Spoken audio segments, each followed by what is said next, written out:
The alarm cut through the classroom before anyone understood what it meant. I was the only one who did not flinch.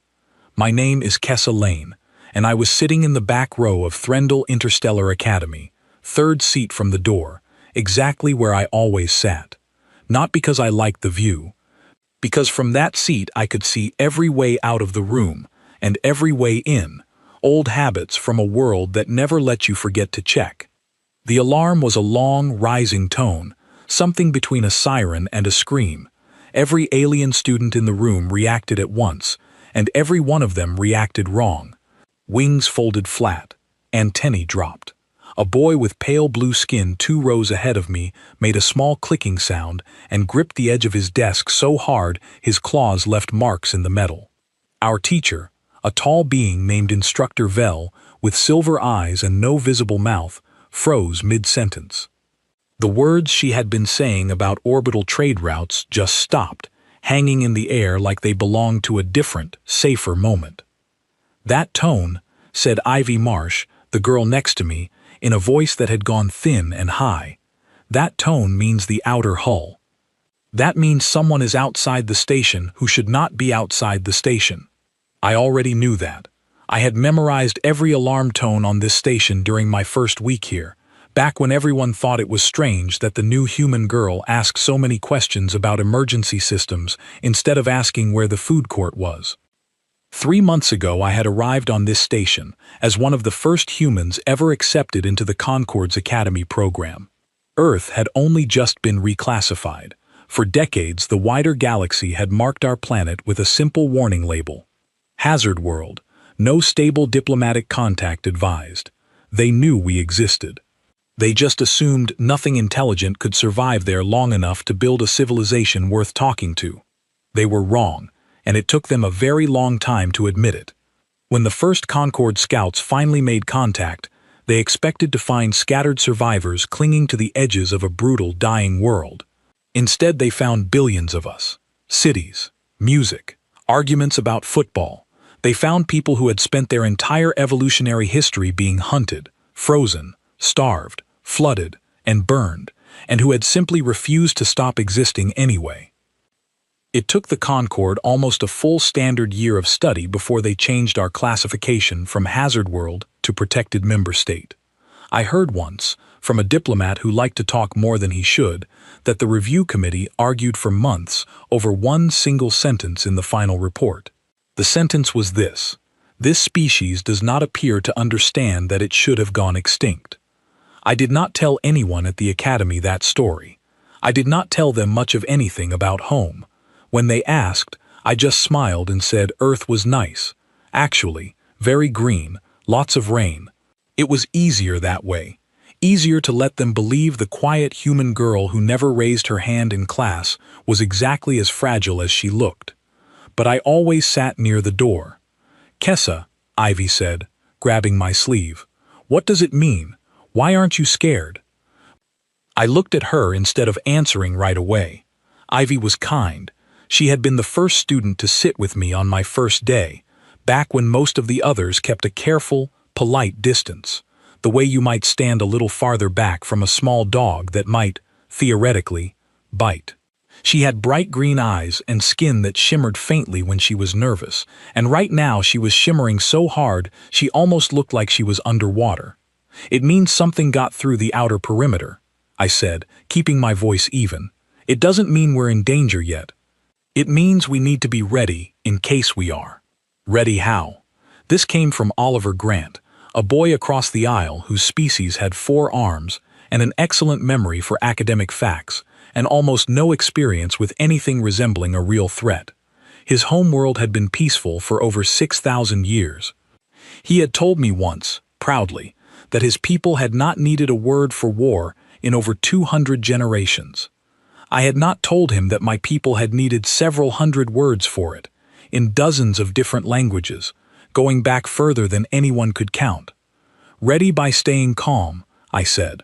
"Panicking uses up time you might need later."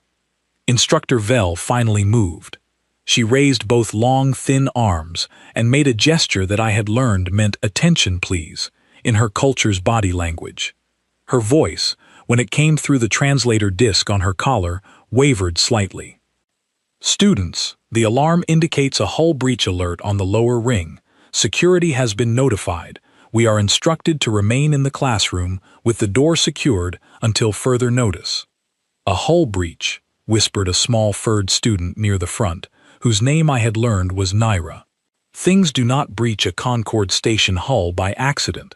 Someone did that on purpose. The room went very quiet. Somewhere down the corridor, I heard the soft mechanical hum of security doors sliding shut, sealing off sections of the station one by one, like a body closing its own wounds. I felt something shift in my chest. Not fear, something older and steadier than fear, something that lived quietly in the back of my mind most days and only woke up when it needed to. On Earth, we had a word for it, though the word never quite captured what it actually felt like from the inside. Alertness. Readiness, the part of you that has been shaped, generation after generation, by ancestors who survived long nights, cold winters, and things in the dark that wanted to eat them. I had grown up with that part of myself. Most people on Earth had. It was simply what it meant to be human, to carry inside you the memory of every single one of your ancestors who had faced something dangerous and chosen, every time, to keep going instead of giving up. Instructor Vel moved toward the classroom door to seal it manually, since the automatic locks on our section had not yet engaged. She never reached it. The door slid open on its own, fast and hard, the frame groaning under the force. For half a second I thought it might be station security, coming to walk us calmly to a safer part of the ship the way they were supposed to. It was not station security. 3 figures filled the doorway, tall and broad, wearing dark armor plated in overlapping segments that clicked softly as they moved. Their skin, where I could see it around the edges of their helmets, was a deep gray-green, and their eyes glowed faintly amber behind narrow visors. I recognized the design of their armor from safety briefings we had all been required to sit through during orientation week, briefings most of my classmates had treated as a formality. Vrask Raiders. Pirates who moved between the outer systems, striking academy stations and research outposts, taking hostages and equipment, vanishing before proper defense fleets could respond. I remembered the briefing officer's exact words. They target soft worlds, places that have forgotten how to fight back. The room did not just go quiet. It went still, in a way that felt almost physical, like the air itself had stopped moving. Ivy's hand tightened around my sleeve until it hurt. Oliver Grant made a small, strangled sound and pressed himself flat against his desk, all 4 of his arms wrapped around his head. Naira had simply stopped breathing, her small chest frozen mid-rise. Instructor Vel, brave in her own way, took 1 step forward, both arms raised, her translator voice shaking as she tried to speak. This is an academic institution. There are no resources here of any. One of the raiders raised a weapon, sleek and dark, and pointed it directly at her without hesitation. Every alien student in that room had a different reaction, and every single one of them was the same reaction underneath. Their bodies, shaped by worlds and histories with little or no need for a fight instinct, did the only thing evolution had given them to do when faced with immediate, overwhelming danger. They froze. They folded inward. Some of them, quite literally, could not move at all, their nervous systems locking up entirely under the weight of something their ancestors had simply never needed to prepare for. I understood it. I did not blame them for it. It was not weakness. It was simply the shape a mind takes when it grows up somewhere gentle. I had not grown up somewhere gentle. I sat very still in my seat, but it was not the same stillness as theirs. Theirs was the stillness of a creature that has stopped functioning. Mine was the stillness of something waiting, watching, counting. I noted the way the lead raider's weight shifted forward onto the balls of his feet. I noted the narrow slice of unarmored skin at his throat, just above the collar plate. I noted that the second raider kept glancing back toward the corridor, nervous about how long they had already spent in the open, which told me they expected this to be quick and easy. They expected a room full of frightened students who would not fight back. For most of the beings in that room, They were exactly right. The alarm was still sounding somewhere far down the corridor, distant now, almost gentle compared to the silence pressing down inside the classroom. Instructor Vel had not moved, her arms still raised, her silver eyes fixed on the weapon pointed at her chest. Ivy's fingers had gone white around my sleeve. I could hear my own heartbeat, slow and steady, the way it always went when everything around me sped up. I thought, in that strange, clear space that opens up right before something important happens, about home, about storms that could tear a house apart in minutes and the people who rebuilt anyway. About animals in the dark with teeth built for exactly one purpose, and the ancestors who had learned, over hundreds of thousands of years, exactly how to answer that purpose. I thought about the word the Concord Committee had used in their final report on Earth. Deathworld. I slid my hand, slow and unhurried, toward the underside of my desk. The lead raider's weapon swung toward the front row of students, and Instructor Vel made a small, desperate sound. I stood up. Every head that could still turned toward me. I felt Ivy's grip fall away from my sleeve as she stared, and for one long second the entire room, human and alien alike, waited to see what the quiet girl from the Hazard World planet was about to do. I smiled. It was not the smile I usually wore in class, the polite, careful one I had practiced for months to make myself look small and unremarkable. This smile came from somewhere older. My hand closed around the hilt hidden beneath my desk, the one thing from home I had never once let out of arm's reach since the day I arrived on this station. "You picked the wrong classroom," I said, and drew my sword. The blade came free of its sheath, with a sound that did not belong in a classroom, a clean metallic ring that seemed to cut straight through the frozen silence. It was not a large weapon. Back home, some of my relatives would have called it a short sword, a training blade, nothing special. Here, in a room full of beings who had never needed to invent a word for war, it looked like something out of a nightmare they did not have a name for either. The lead raider hesitated, just for a heartbeat, just long enough for me to see the exact moment his amber eyes went from confident to uncertain behind his visor. He had walked into this room expecting easy prey, soft bodies and soft minds that would do exactly what soft things always did when threatened. He had not expected a girl with pale skin and ordinary-looking hands to stand up smiling and pull a blade from beneath her desk like it was the most natural thing in the world. "Get back," he said, his translator voice flat and mechanical, though I could hear something underneath it that was not quite as steady as he wanted it to sound. "Sit down. Nobody needs to get hurt." "That's funny," I said, stepping out from behind my desk, my eyes never leaving his weapon. "You're the one holding that at my teacher." Behind me, I heard Ivy whisper my name, soft and disbelieving, like she was watching someone she thought she knew turn into a stranger right in front of her. I did not turn around. I could not afford to. Every second of attention I gave to my classmates was a second I was not watching the three armed figures standing in the doorway, and on a day like this, seconds mattered more than almost anything else in the world. The second raider, the nervous one who kept glancing back toward the corridor, said something quick and sharp in a language my translator did not immediately catch. It sounded like a question. It sounded like, "What is that?" The lead raider answered without looking away from me. "It's a human." The way he said it told me everything I needed to know. Word had clearly reached even the raiding crews out on the edges of Concord space. Rumors passed from ship to ship the way sailors once passed stories of sea monsters.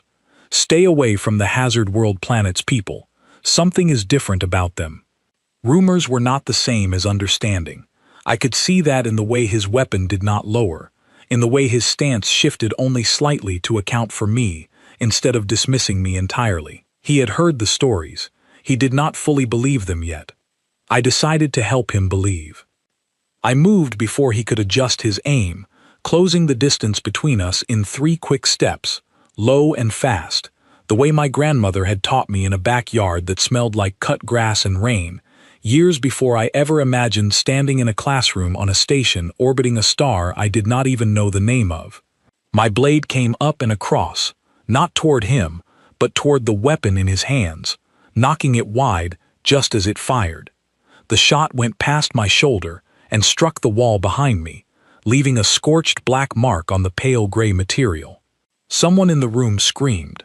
I think it was Naira, though I could not be certain, because my whole focus had narrowed down to the space directly in front of me, the way it always did when everything else in the world fell away, and only the immediate moment remained. The lead raider recovered fast, faster than I expected, swinging the stock of his weapon toward my head in a move that would have ended things quickly if it had connected. It did not connect. I ducked under it, felt the air move above me, and drove my shoulder into his midsection, using his own forward momentum against him, the way you learn to when you grow up smaller and lighter than most of the things that might come after you. He staggered back into the doorway, knocking into the second raider, and for one brief, chaotic moment, the two of them were tangled together, armor scraping against armor, the narrow doorway suddenly far too small for both of them at once. I did not waste the opening. I stepped forward and brought the flat of my blade hard against the lead raider's wrist, forcing his grip open. His weapon clattered to the floor, and I kicked it backward, away from both of us, sending it skidding under a row of empty desks where none of my frightened classmates were likely to touch it by accident. "Kessa," Instructor Vel said behind me, her voice barely more than a whisper, "what are you doing?" I did not have time to answer her properly, so I gave her the only truth that mattered in that moment. Keeping everyone alive. The third raider, who had stayed silent until now, finally moved, sweeping around the tangled pair in the doorway and raising his own weapon toward me directly, no hesitation left in him at all. I saw the shift in his stance, the small tightening of his shoulders that told me he was about to fire, and I threw myself sideways between two rows of desks just as the shot cracked through the air where I had been standing a heartbeat earlier. The desk beside me took the hit instead, the surface blackening and curling at the edges. Oliver Grant, still crouched behind it, with all four arms wrapped around his head, let out a sound that was somewhere between a whimper and a shout.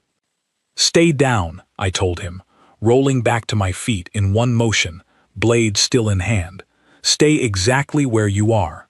He nodded so fast I was not sure he had even heard the words, just the tone underneath them, the same tone you might use on a frightened animal to keep it from bolting into traffic. The third raider adjusted his aim, tracking me as I moved between the desks, and I understood, with the calm clarity that always seemed to arrive at exactly the right moment, that I could not keep dodging forever in a room this small. Sooner or later, he would predict my next move correctly, and a room full of my classmates stood directly behind wherever that shot might land. I needed to close the distance. I needed to make this personal instead of long range, because up close, in a fight measured in single steps rather than open corridors, everything I had ever learned mattered more than any weapon he was holding. I planted my foot against the side of a desk and pushed off hard, closing the gap between us before he could fire again, angling my body low so that his weapon, built for a taller target, tracked slightly above where I actually was. My shoulder caught him under the arm holding the weapon, driving it upward just as it discharged, sending the shot harmlessly into the ceiling in a shower of sparks and a small puff of white smoke. Up close, he was larger than me, heavier, armored in a way I was not. If this had been a contest of raw strength, I would have lost quickly and badly. It was not a contest of raw strength. It never had been, not once, not for my entire species, not across the whole long, difficult history of us surviving a world that had never once made survival easy. I drove the pommel of my blade hard into the narrow gap of unarmored skin just above his collar, exactly where I had noted it back when he first stepped through the doorway, back before any of this had even begun. He made a sharp, choked sound and staggered back, one hand flying up to his throat, his weapon slipping from his other hand and clattering across the classroom floor. Behind me, the lead raider had finally freed himself from the doorway, shoving the second raider aside, fury written plainly across what I could see of his face beneath the visor. "Enough," he snarled, his translator voice cracking with static. Enough of this. He lunged at me without a weapon now, relying on size and reach instead, and for a moment I let him close the distance, watching the way his arms came up, reading the shape of the attack before it had even fully formed. My own people had a saying about moments like that, something my father used to tell me when I was small and afraid of the dark outside our windows. The scariest thing in the room is rarely the one making the most noise. I sidestepped his lunge, let his own momentum carry him past me, and brought the flat side of my blade down hard across the back of his legs, not deep enough to cause serious harm, just enough to buckle his knees and send him sprawling forward onto the classroom floor with a heavy, graceless thud. For a moment, nobody in the room moved at all. The lead raider lay on the ground, unarmed and pinned beneath the weight of his own failed charge. The second raider was still tangled near the doorway, disoriented and clutching at a bruised arm. The third raider knelt a few feet away, one hand pressed to his throat, breathing hard behind his visor, his weapon lying useless on the far side of the room. I stood in the middle of my own classroom, chest rising and falling steadily, blade held loose but ready at my side, and I looked around at the wreckage of scorched desks and frightened faces, and I understood, with a kind of quiet certainty that settled deep in my chest, that this was not over yet. Raiders like these did not travel in threes without backup somewhere close behind, and the alarm still echoing faintly down the corridor told me that whatever had happened at the outer hull was far from finished. Instructor Vell finally lowered her arms, staring at me with an expression I could not quite read, somewhere between fear and something that looked almost like relief. Ivy Marsh had crept out from behind her desk, green eyes wide, staring at the blade in my hand like she was seeing me clearly for the very first time. "Kessa," she said softly, "what are you?" I did not have a simple answer for that, not one that would fit neatly into a single sentence, the way the Concord's Review Committee had once tried to fit an entire planet's worth of history into a single line in a report. So instead of trying to explain the long, difficult story of where I came from, I only said the thing that felt most true in that exact moment. I'm the reason you're all still breathing. The lead raider, still on the ground beneath me, let out a low growl and reached, slow and careful, toward a small device clipped to his belt, the kind of device that might call for reinforcements or might simply be a distress signal meant to summon whatever else was waiting somewhere beyond that classroom door. I did not give him the chance to press it. I stepped forward and pressed the flat of my blade lightly against his wrist, just enough pressure to make my point clear without breaking anything. "I wouldn't," I said quietly. "Whatever you're about to call in, I promise you don't want it arriving any faster than it already is." He froze, amber eyes flicking up to meet mine through the visor, and for the first time since he had kicked open that door, I saw something in his expression that looked almost like real fear. Not the panicked, frozen fear I had seen ripple through my classmates when the alarm first sounded. Something older. The kind of fear a predator feels the first time it realizes it has wandered into the territory of something bigger than itself. "You're just a child," he said, though the words came out uncertain now, like he was trying to convince himself as much as me. "I'm 17, I said. "Back home, that's old enough to know exactly what I'm doing." Behind me, I heard footsteps, quick and light, and I turned just enough to see Instructor Vell moving toward the classroom's emergency panel on the far wall, her thin fingers already keying in a sequence I recognized from our safety briefings. A full lockdown signal, one that would seal every door on this level and alert station security directly, cutting straight through whatever normal channels the raiders might have already disrupted. "Do it," I told her, not looking away from the raider beneath me. "Send it." She hesitated only a moment before her hand came down firmly on the final control, and a new tone joined the alarm still echoing down the corridor, lower and steadier, the unmistakable sound of a station taking its own defense seriously. The raider beneath me twisted suddenly, faster than I expected, throwing his weight sideways in an attempt to knock my legs out from under me. I had grown up chasing barn cats across uneven ground and dodging low branches on trails my older cousins swore were perfectly safe, and my balance held. I shifted my weight, let his sideways lunge pass beneath me instead of through me, and brought the hilt of my blade down against the back of his neck, not hard enough to cause any lasting harm, just hard enough to end the argument entirely. He went still. Behind me, the second raider had finally freed himself from the tangled doorway and was backing away, glancing rapidly between his two fallen companions and the open corridor beyond, clearly trying to decide whether staying and fighting or running for reinforcements was the smarter choice. I did not give him time to decide. "Go," I said, my voice carrying clearly across the wrecked classroom. "Tell whoever sent you that this station isn't the easy target you thought it was."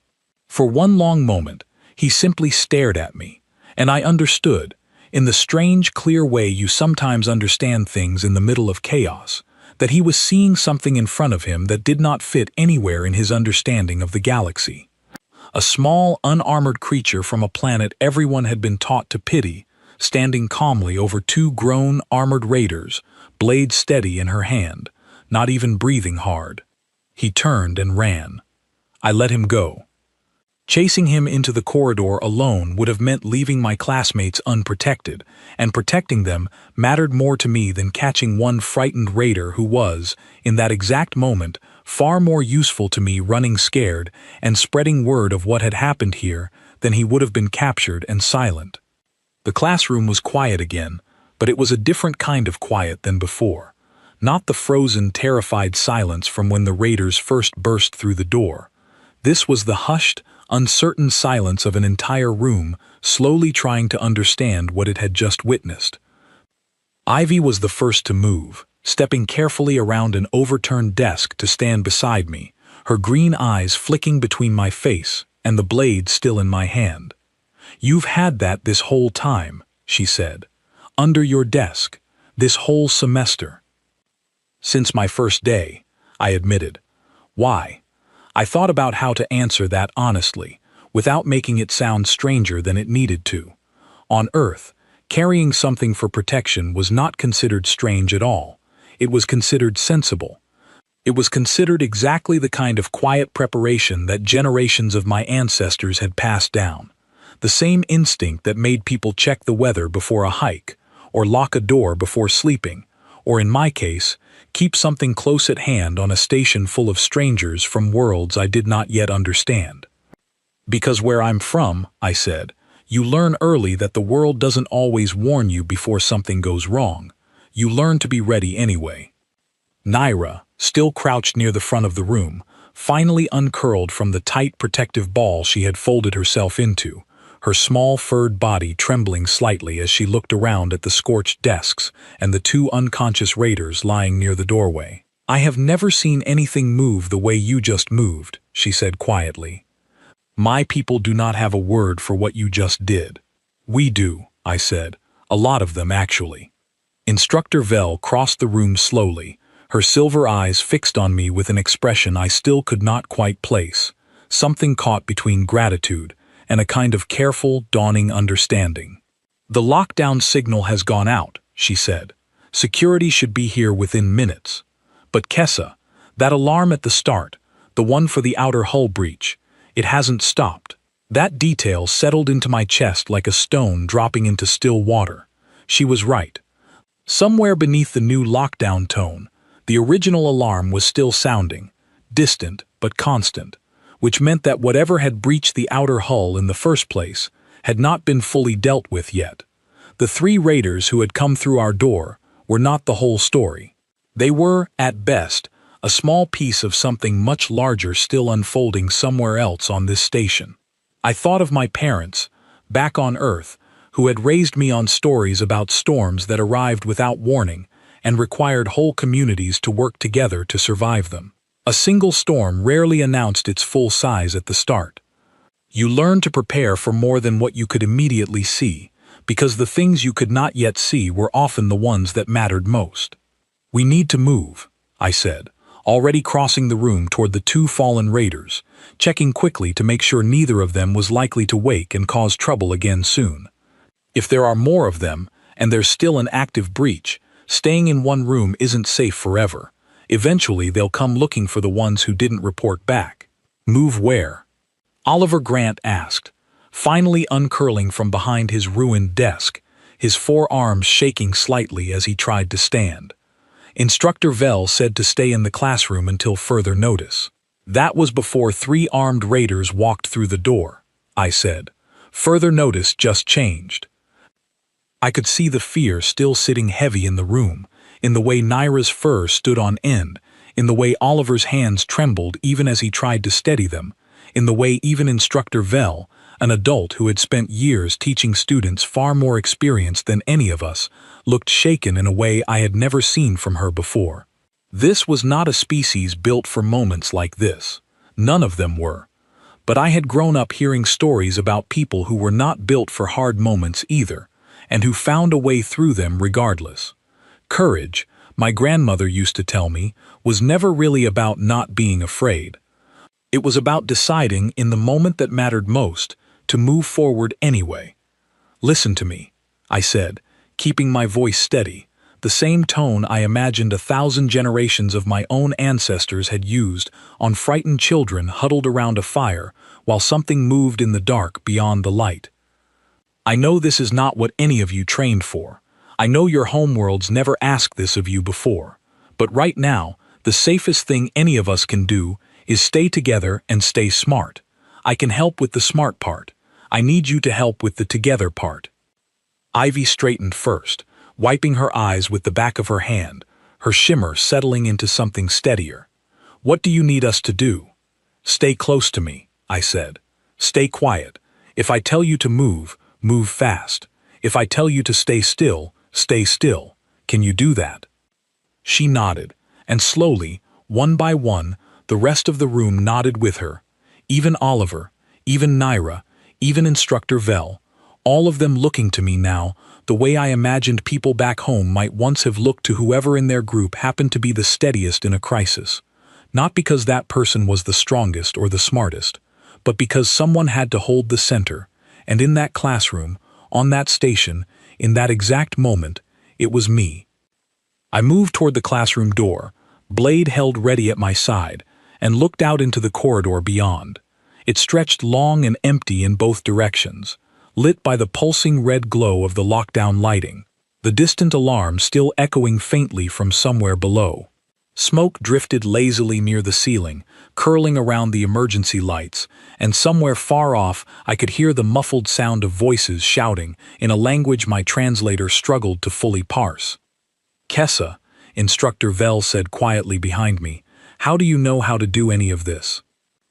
I thought about the honest answer, the long one, the one about a planet the Concord had spent decades avoiding out of fear, a planet full of people who had learned, across countless generations, how to face down storms and predators and hunger and cold and every other hard thing their world had ever thrown at them, and who had come out the other side not broken, but sharpened.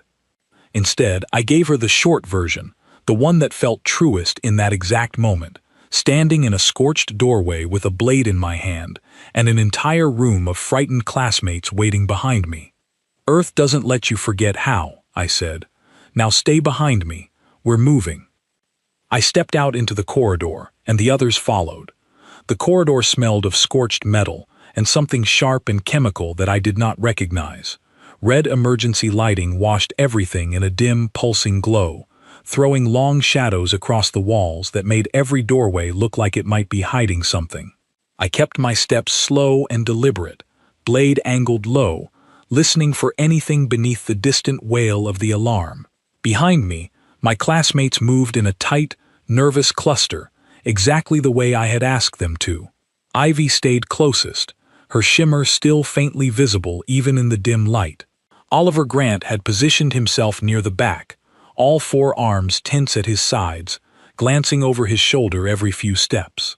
Naira walked pressed close to Instructor Vell, her small body still trembling but her steps steady enough to keep pace.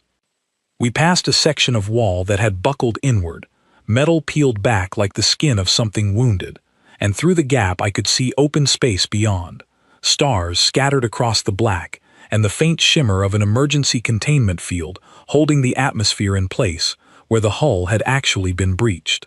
Whatever had come through here had come through with real force. "That's where the alarm started," Instructor Vell whispered, her voice tight. "The outer ring, that's still nearly a full level below us." "Then whatever's still active down there hasn't reached us yet," I said. "Which means we have time to get everyone somewhere safer before it does." We moved on, past classrooms with their doors sealed shut, past a common area where overturned furniture suggested other students had fled through here recently, in just as much of a hurry as we were. I kept scanning every intersection before we crossed it, every open doorway before we passed it, the same way I had been taught to check a tree line before stepping into open ground, the same way generations before me had learned to check the dark before stepping past the edge of the firelight. It was Oliver who spotted the movement first. "Kessa," he whispered, his voice cracking with tension. "There, by the vending station." I froze, following his gaze to a shadowed alcove ahead where a shape had shifted, low and fast, ducking behind an overturned kiosk. My grip tightened on my blade, and I raised a hand behind me, a silent signal for everyone to stop, one I had explained to them back in the classroom before we left. They obeyed instantly, freezing in place, and for a moment, the only sound in the corridor was the distant, steady pulse of the alarm. "Show yourself," I called out, keeping my voice level. "We're not here to hurt anyone who isn't trying to hurt us." A long pause, then a voice, young and frightened, answered from behind the kiosk. "Are you human? I heard there was a human fighting back on the upper ring." "That's me," I said, lowering my blade slightly, though I did not fully relax. "Come out slowly." A figure emerged, smaller than the raiders, with mottled orange skin and wide, frightened eyes. A student, clearly, dressed in the same academy uniform the rest of us wore, though his was torn at one shoulder and stained with something dark. He limped slightly as he came into view, one hand pressed against his side. "They came through the lower corridors first," he said, his words tumbling out fast, almost too fast for my translator to keep pace. "There were more of them than three. I ran. I did not know where else to go." "You're hurt," I said, moving toward him carefully. "It is not serious," he said, though the way he winced when he shifted his weight suggested otherwise. "I fell, trying to run. I am not very good at running." I knelt beside him, checking the wound at his side as best I could without proper medical training, relieved to see it looked more like a deep scrape than anything dangerous, the kind of thing that would need attention soon, but was not about to become an emergency in the next few minutes. "What's your name?" I asked. "Taryn," he said. "I am in the advanced navigation program. I have never once needed to run from anything in my entire life until today." Behind me, I heard Ivy let out a small, surprised laugh, quickly swallowed back down, the kind of laugh that only escapes when tension needs somewhere to go. Even Taryn managed a weak, embarrassed smile. I helped him to his feet, letting him lean against my shoulder as we continued down the corridor, and it was in that moment, moving slower now with an injured student to support, that the real danger finally caught up with us. Two more raiders stepped out from a side corridor ahead, weapons already raised, clearly alerted by the sound of Taryn's earlier flight through this section. They were larger than the two I had faced in the classroom, their armor scarred and worn in a way that suggested long experience rather than fresh deployment. "Get behind me," I said quickly, easing Taryn toward Instructor Vell, who caught him without hesitation despite her own visible fear. The lead raider of this new pair studied me for a long moment, clearly having already heard something about what happened upstairs, his amber eyes narrowing behind his visor. "You're the one," he said, "the human." "I'm the one," I agreed. "You should have stayed in your classroom," he said. "This corridor isn't yours to defend." "Funny," I said, shifting my weight, blade steady in my hand. "I was about to say the same thing to you about this whole station."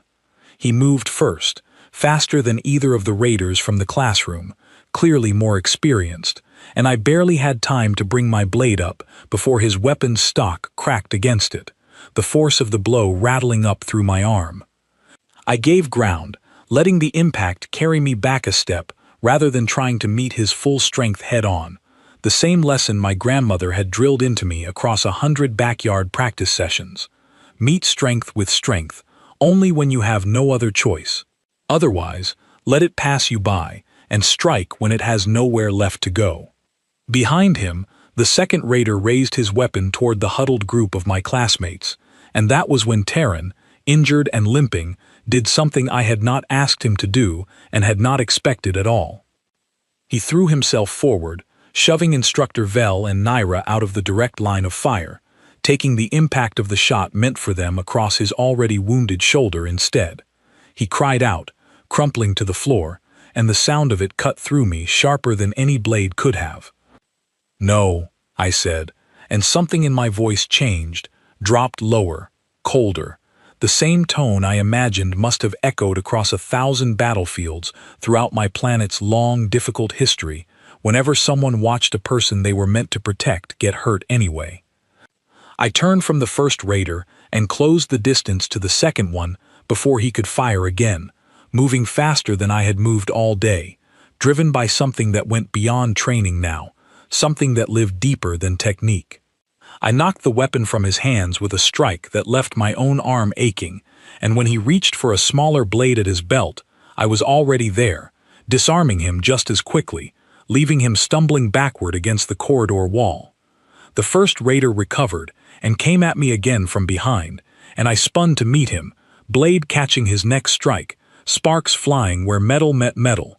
He was strong and skilled, clearly a veteran of exactly this kind of fight, and for the first time since the alarm had sounded, I felt something that might have honestly been called strain.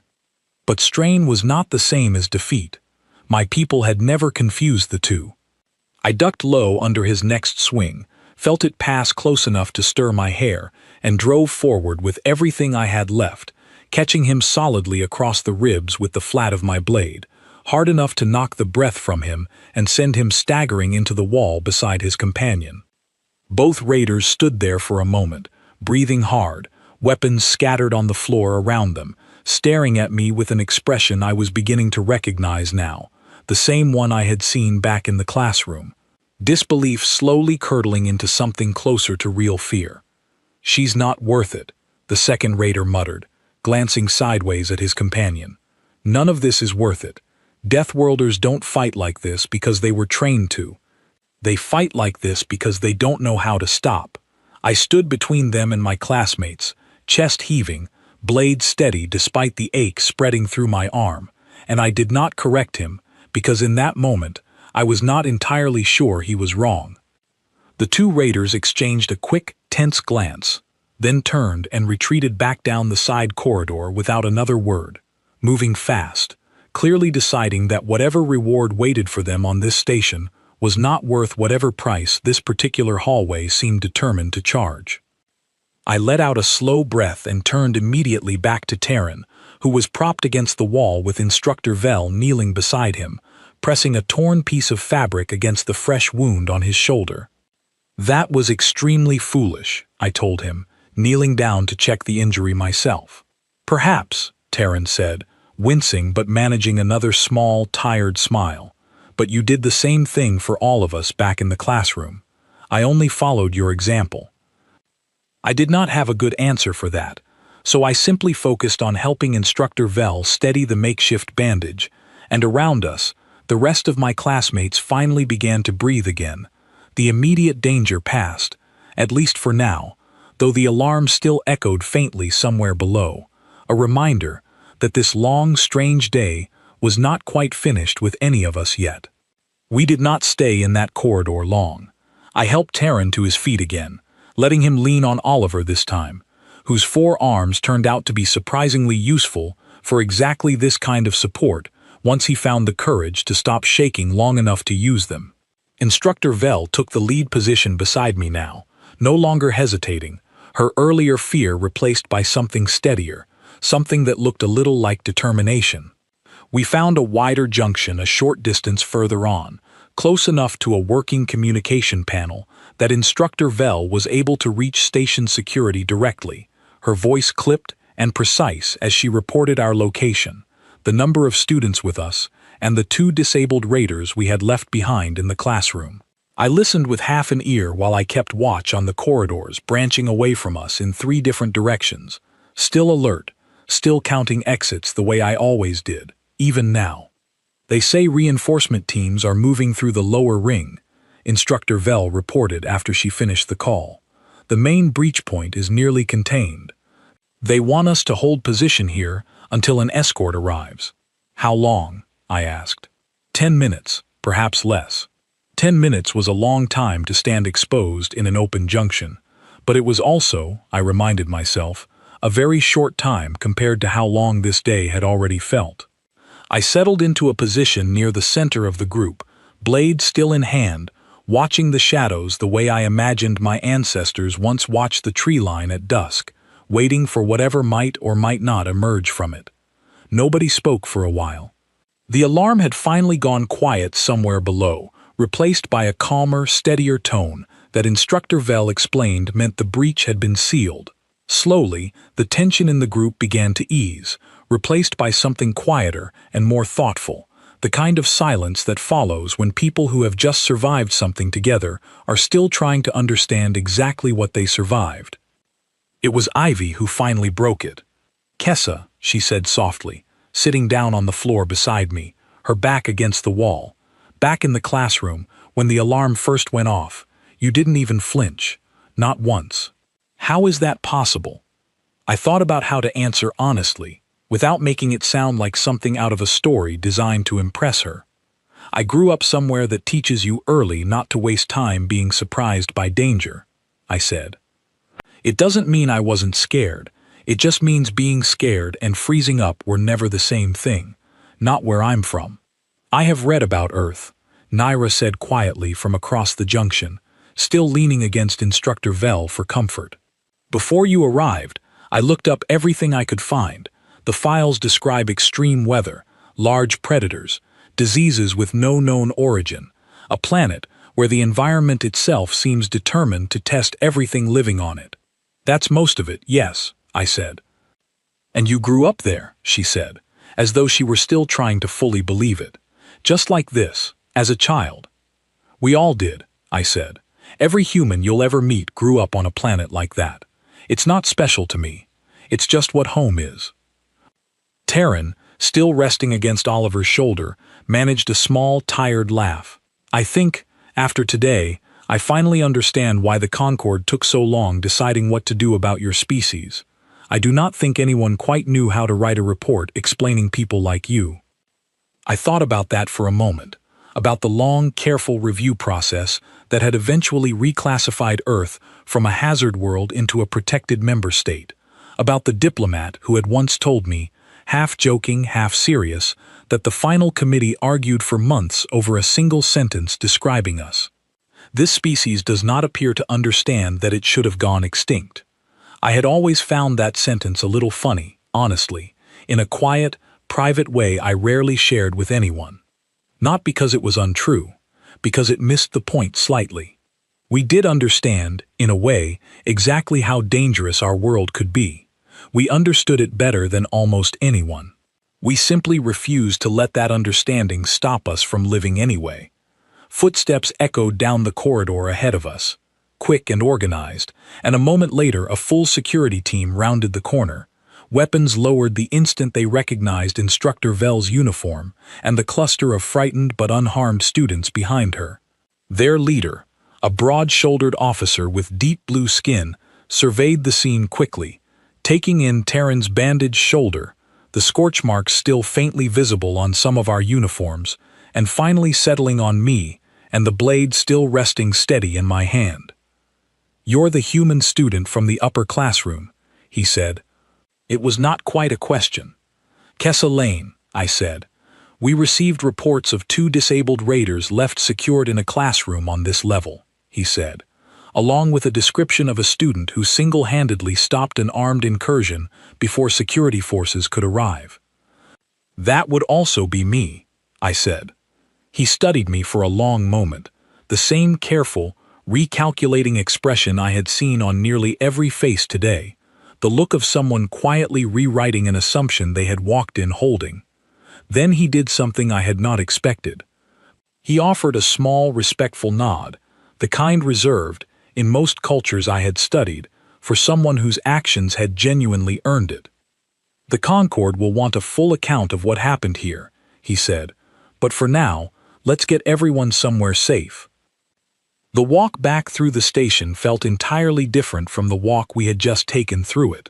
Where before every shadow had felt like a possible threat, now the corridors simply felt like corridors again, lit steadily instead of pulsing red, quiet instead of echoing with distant alarms.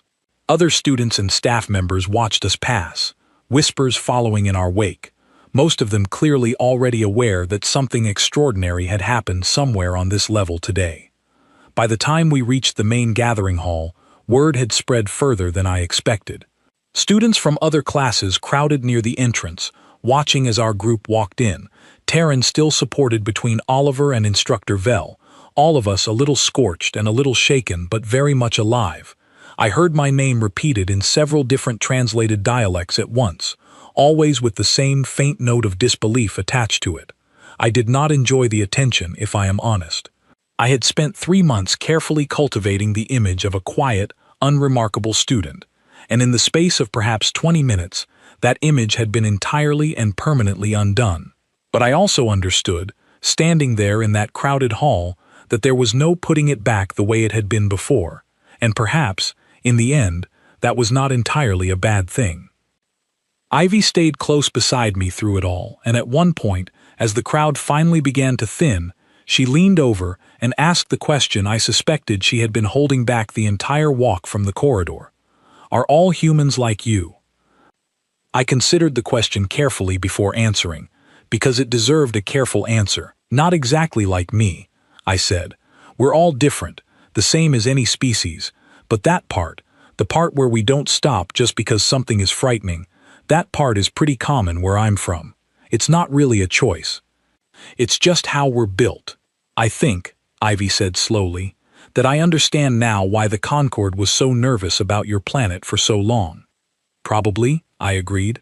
"Fear of the unknown is easier than trying to understand it. It just usually turns out the unknown wasn't the real danger after all." Later that evening, once the station had settled fully back into its normal rhythms, once security had confirmed the breach fully sealed and the last of the raiders either captured or driven off, I found myself back in my quarters, finally alone, my blade cleaned and returned to its usual place, hidden but always within reach. I sat by the small viewport in my room, looking out at the stars scattered across the black, and allowed myself, for the first time all day, to simply breathe. A soft chime sounded from my personal console, indicating an incoming message. I opened it, expecting perhaps a note from Instructor Vell, or Ivy, or even Taryn, checking in after everything that had happened. Instead, it was from the Concord's Regional Diplomatic Office, the same office that had originally handled Earth's reclassification review years earlier. The message was brief, formal, and entirely unexpected. Following today's incident aboard Threndel Interstellar Academy, and the actions taken by student Kessa Lane, the review committee has requested a full report be prepared regarding Earth's current classification status. Preliminary discussions suggest the current designation of protected member state may require further reconsideration. I read the message twice, and then a third time, feeling something complicated settle in my chest. Not quite pride, not quite worry, something closer to the same steady readiness that had carried me through every strange, unpredictable moment of that long day. Reconsideration could mean many things. It could mean recognition, a formal acknowledgement of exactly what my species was capable of when the situation demanded it. It could also mean something more complicated, a shift in how the wider galaxy viewed us, one that might bring new attention, new expectations, New eyes turned toward a small, stubborn planet that had spent its entire existence quietly surviving things it was never supposed to survive. I thought about the empty seat in Instructor Vell's classroom tomorrow morning, the scorch marks that would likely still be visible on the walls, the story that would keep spreading through the station long after I stopped being the one telling it. I thought about Ivy's question, still echoing quietly in my mind. Are all humans like you? I did not know exactly how the Concord would ultimately answer their own question about Earth's future classification. I did not know what reconsideration would eventually mean for my planet, or for the small, growing number of humans like me who had begun stepping out beyond it into the wider galaxy for the very first time. But I knew this much. Sitting quietly by my viewport with the stars stretching endlessly beyond the glass. Whatever came next, whatever new challenge or new misunderstanding or new danger the galaxy decided to send our way, humanity would not need convincing to face it head-on. We never really had. We had simply been waiting, patiently, for the rest of the universe to finally notice. I closed the message, leaned back in my chair, and allowed myself, at last, a small, quiet smile. Let them reconsider. We would be ready either way.